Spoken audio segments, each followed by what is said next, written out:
حضرت صالح علیہ السلام کی سرگزشت انسانی تاریخ کے ان واقعات میں سے ہے جو نہ صرف عبرت سے بھرپور ہے بلکہ ایمان، ہدایت اور اللہ کی قدرت کا واضح مظہر بھی ہے۔ یہ داستان ایک قوم کی نافرمانی، ایک نبی کی سچائی اور انجام کی تصویر کشی کرتی ہے جو رہتی دنیا تک انسانیت کے لیے سبق ہے۔ زمانہ بہت قدیم تھا۔ حضرت نوح علیہ السلام کی قوم کے بعد جب انسان دوبارہ زمین پر آباد ہونے لگے تو ان کی نسلوں میں کئی اقوام وجود میں آئے۔ انہی میں ایک قوم سمود کہلائی۔ یہ قوم نہایت طاقتور، خوشحال اور فنی مہارتوں میں ماہر تھی۔ ان کے شہر سنگلاخ پہاڑوں کے بیچ آباد تھے اور انہوں نے ان پہاڑوں کو تراش کر گھر، محل اور عبادت گاہیں بنا لی تھیں۔ ان کے مکانات نہایت شاندار اور مضبوط تھے۔ ان کا تمدن اعلیٰ تھا، لباس قیمتی، خوراک وافر اور زندگی خوشحالی سے لبریز تھی۔ قوم سمود اپنے وقت کی سب سے ترقی یافتہ قوم سمجھی جاتی تھی، مگر بدقسمتی سے ان کی یہ دنیاوی ترقی انہیں غرور اور تکبر میں لے گئی۔ انہوں نے اللہ کی بجائے بتوں کی پرستش شروع کر دی۔ پہاڑوں میں انہوں نے بات تراش کر انہیں معبود مان لیا۔ وہ اپنے ہاتھوں سے پتھر تراشتے اور پھر انہیں خدا کہہ کر سجدہ کرتے۔ ان کی زندگی کا مقصد صرف عیش و عشرت، طاقت کا مظاہرہ اور دنیا کی لذتیں رہ گیا تھا۔ دل سخت ہو چکے تھے، آنکھیں بصیرت سے خالی تھیں اور زبانیں حق سننے کے لیے تیار نہ تھیں۔ ایسے وقت میں اللہ تعالیٰ نے ان کی ہدایت کے لیے حضرت صالح علیہ السلام کو نبی بنا کر بھیجا۔ حضرت صالح علیہ السلام قوم سمود کے ایک معزز اور باوقار خاندان سے تعلق رکھتے تھے۔ وہ بچپن ہی سے سچائی، دیانتداری اور نرمی کے لیے مشہور تھے۔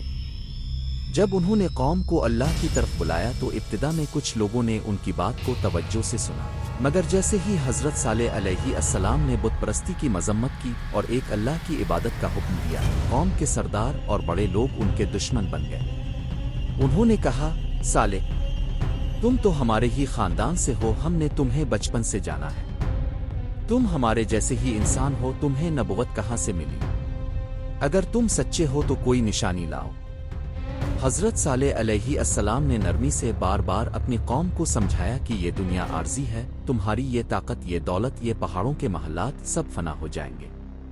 ایک دن اللہ کے سامنے پیش ہونا ہے، اس سے پہلے توبہ کر لو، سچے دل سے اللہ کی طرف لوٹ آؤ۔ مگر قوم نے مذاق اڑا۔ انہوں نے حضرت صالح علیہ السلام کو جھوٹا، جادوگر اور دیوانہ تک کہا۔ کچھ لوگوں نے کہا کہ یہ شخص تو ہمارے خواب برباد کر رہا ہے، یہ ہمیں ہمارے معبودوں سے دور کر رہا ہے۔ جب تبلیغ کا کوئی اثر نہ ہوا، حضرت صالح علیہ السلام نے اللہ سے دعا کی کہ کوئی ایسی نشانی عطا ہو جو ان کے دلوں کو ہلا دے۔ قوم کے چند لوگوں نے حضرت صالح علیہ السلام کو آزمانے کا فیصلہ کیا۔ انہوں نے کہا کہ اگر تم سچے نبی ہو تو ہمارے سامنے اس پہاڑ سے ایک زندہ اونٹنی نکال کر دکھاؤ جو نہ صرف زندہ ہو بلکہ حاملہ بھی ہو اور جس کا بچہ ہو اور وہ سب کے سامنے دودھ دے۔ حضرت صالح علیہ السلام نے اللہ سے دعا کی اور اللہ نے ان کی دعا قبول فرمائی۔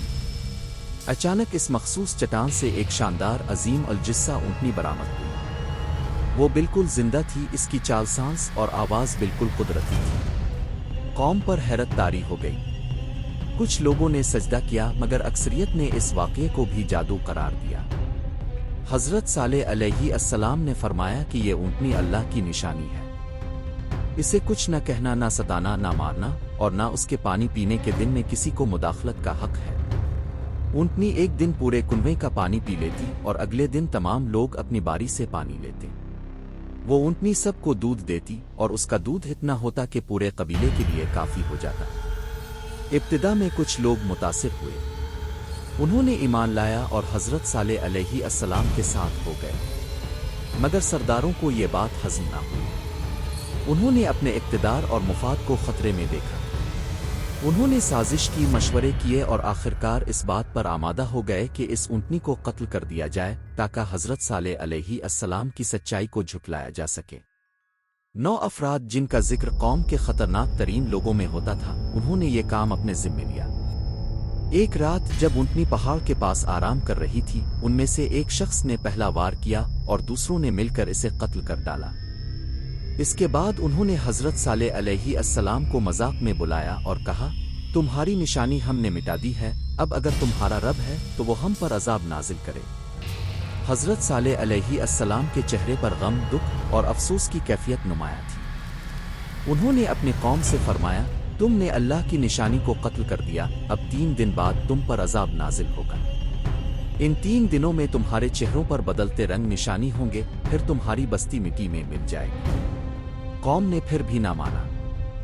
انہوں نے حضرت صالح علیہ السلام اور ان کے ساتھیوں کو قتل کرنے کا منصوبہ بنایا، مگر اللہ نے حضرت صالح علیہ السلام کو اس سازش کی خبر دی اور انہیں اپنی قوم سمیت بستی چھوڑنے کا حکم دیا۔ جیسے جیسے دن گزرتے گئے ویسے ویسے قوم سمود کے چہروں پر خوفناک تبدیلی آتی گئی۔ پہلے دن چہرے زد ہوئے، دوسرے دن سرخ اور تیسرے دن سیاہ۔ لوگوں میں گھبراہٹ پھیل گئی، مگر بہت دیر ہو چکی تھی۔ چوتھے دن صبح کے وقت جب سورج نکلا، آسمان پر اچانک ایک خوفناک آواز گونجی۔ زمین لرزنے لگی، پہاڑ ہلنے لگے اور آسمان سے ایک دیوڑ سی گرج سنائی دی۔ پھر وہ وقت آیا جب پوری بستی ایک لمحے میں ختم ہو گئی۔ عظیم الشان محلات پہاڑوں میں تراشے گئے، قصر سنگ مرمر کے ستون سب زمیں بوس ہو گئے۔ نہ کوئی چیخ سنی گئی، نہ کسی کی سانس باقی رہی۔ قوم سمود ختم ہو گئی۔ جب حضرت صالح علیہ السلام نے واپس آ کر اپنی بستی کو دیکھا تو آنکھوں میں آنسو آ گئے۔ انہوں نے کہا، کاش تم میری بات مان لیتے، کاش تم اللہ کی نشانیوں پر ایمان لے آتے۔ یہ صرف افسوس کی گھڑی نہیں تھی، بلکہ ایک نبی کا دل ٹوٹ چکا تھا۔ حضرت صالح علیہ السلام اور ان پر ایمان لانے والے افراد محفوظ رہے۔ وہ اس علاقے سے نکل کر دوسری بستیوں میں بس گئے اور اللہ کی عبادت میں مشغول ہو گئے۔ ان کا پیغام صرف ان کی قوم کے لیے نہ تھا، بلکہ ہر اس انسان کے لیے تھا جو غرور، نافرمانی اور دنیا پرستی میں گم ہو جائے۔